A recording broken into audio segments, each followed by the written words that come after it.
Hello दोस्तों, आपका स्वागत है आपके अपने YouTube channel read speed knowledge में। और आज की इस वीडियो में हम देखेंगे भाषा के बारे में, जो कि मनोविज्ञान का एक बहुत ही महत्वपूर्ण टॉपिक है और परीक्षा में हर बार पूछा जाता है। तो इसके अंतर्गत हम देखेंगे भाषा किसे कहते हैं, भाषा का अर्थ क्या है, परिभाषा क्या है और भाषा की विशेषताएँ क्या हैं। तो चलिए वीडियो शुरू करते हैं। इससे पहले चैनल पर नए हैं तो चैनल को सब्सक्राइब कर लीजिए, बेल आइकन प्रेस कर लीजिए ताकि आने वाले वीडियो की हर एक नोटिफिकेशन सबसे पहले आप तक पहुंचे।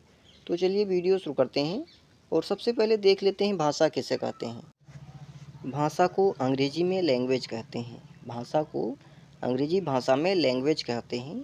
और भाषा वह साधन है, भाषा वह माध्यम है जिसके द्वारा मनुष्य बोलकर, लिखकर व पढ़कर अपने मन के भावों या विचारों का आदान प्रदान करता है।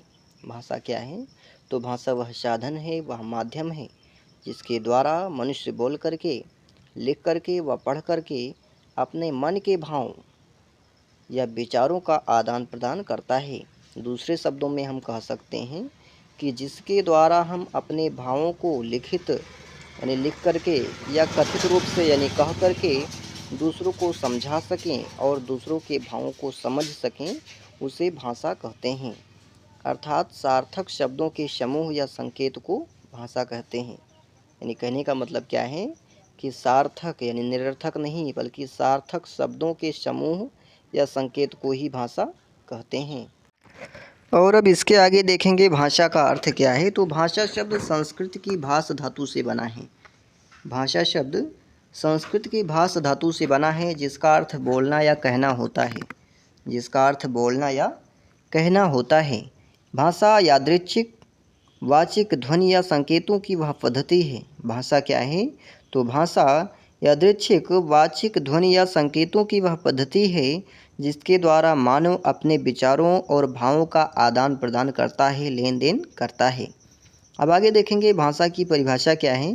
तो भाषा की निम्नलिखित परिभाषाएं हैं जिसमें से पहली परिभाषा है डॉक्टर कामता प्रसाद गुरु के अनुसार। पहली परिभाषा क्या है? तो पहली परिभाषा है डॉक्टर कामता प्रसाद गुरु के अनुसार कि भाषा वह साधन है, भाषा वह माध्यम है जिसके द्वारा मनुष्य अपने विचार दूसरों तक भली भांति प्रकट कर सकता है।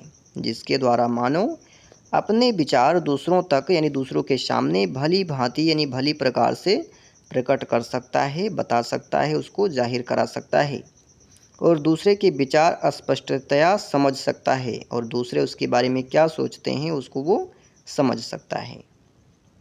अगली परिभाषा है पतंजलि के अनुसार कि वर्णों में व्यक्त वाणी को ही भाषा कहते हैं। वर्णों में व्यक्त वाणी को ही भाषा कहते हैं। अगली परिभाषा है डॉक्टर बाबूराम सक्सेना के अनुसार कि जिन ध्वनि चिन्हों द्वारा मनुष्य परस्पर विचार विनिमय करता है यानी विचारों का आदान प्रदान करता है, लेन देन करता है, उनको संविष्ट रूप से भाषा कहते हैं। यानी उन्हीं भाषा यानी विचारों के विनिमय को ही समिष्ट रूप से भाषा कहते हैं। और अब अगली परिभाषा है किम्बल यंग के अनुसार कि भाषा मनुष्य की बहुमूल्य विशेषता है। भाषा क्या है? तो भाषा मनुष्य की यानी मानव की बहुमूल्य विशेषता है। इसके बिना संस्कृति एवं सभ्यता के अस्तित्व को बनाए रखना संभव नहीं है। उपर्युक्त परिभाषाओं से स्पष्ट होता है कि भाषा वाणी द्वारा व्यक्त अथवा लिखित एवं लोगों की इच्छानुसार यानी व्यक्तियों की इच्छानुसार चुने गए शब्दों या प्रतीकों या चिन्हों की वह प्रणाली है जिससे मनुष्य समुदाय अपने भावों, विचारों या प्रभावों का परस्पर आदान प्रदान करते हुए, विनिमय करते हुए, लेन देन करते हुए एक दूसरे के साथ अंतरक्रिया या संप्रेषण करते हैं। और अब इसके आगे देखेंगे भाषा की विशेषता। तो भाषा की निम्नलिखित विशेषताएं हैं जिसमें से पहली विशेषता है विवेकाधीन प्रतीक। पहली विशेषता क्या है? तो विवेकाधीन प्रतीक यानी किसी भी भाषा में अनेकानेक प्रतीक होते हैं यानी अनेक प्रकार के प्रतीक चिन्ह होते हैं और विभिन्न समुदायों की भाषा में वस्तुओं का नामकरण लोग अपनी इच्छा एवं विवेकानुसार करते हैं। जैसे कमल शब्द का अर्थ माली, छात्र तथा नाई समुदाय अलग अलग अर्थ में लगाते हैं। यानी कमल शब्द एक ही है लेकिन जो उसका अर्थ है माली के लिए फूल है, छात्र के लिए एक फिगर है तथा नाई समुदाय के लिए बाल काटने की एक डिज़ाइन है। अगली विशेषता है प्रतीकों की पारंपरिकता। अगली विशेषता क्या है? तो प्रतीकों की पारंपरिकता, यानी भाषा के प्रतीक परंपरा के रूप में जारी रहते हैं। यानी भाषा के जो प्रतीक हैं, प्रतीक चिन्ह हैं, परंपरा के रूप में सदैव जारी रहते हैं और समुदाय विशेष में इनका एक जैसा अर्थ लगाया जाता है। अगली विशेषता है संप्रेषण का माध्यम। भाषा क्या है? तो संप्रेषण का माध्यम है। भाषा द्वारा विचारों एवं संदेशों का आदान प्रदान होता है, विचारों का विनिमय होता है, विचारों का लेन देन होता है। और भाषा की योग्यता के अभाव में व्यक्ति गूंगा हो जाता है। उसको क्या कहना है उसको समझ में नहीं आता है, यानी कि वो गूंगा हो जाता है।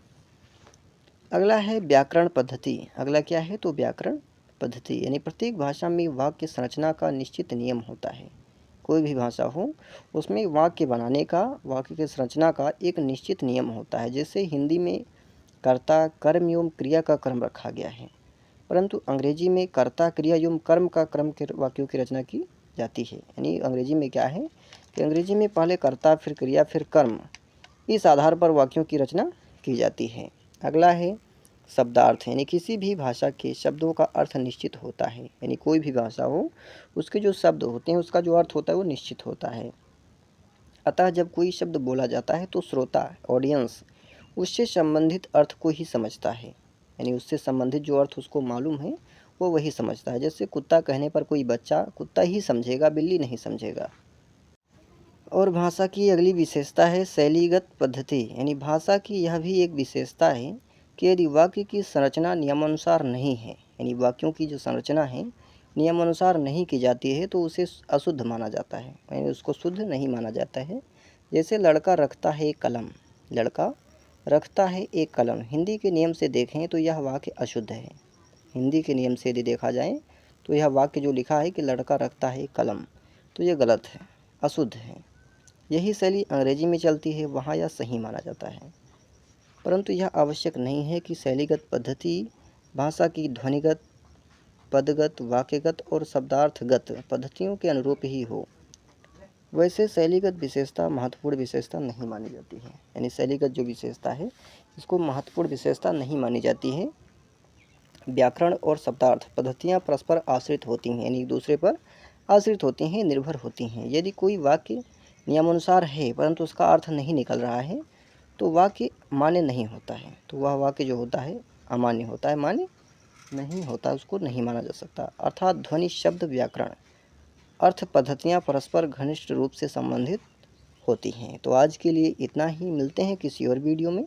तब तक के लिए जानकारी पसंद आई तो ज़्यादा से ज़्यादा मित्रों में शेयर करें, लाइक करें और चैनल को सब्सक्राइब करें। साथ ही नए टॉपिक के लिए कमेंट करें।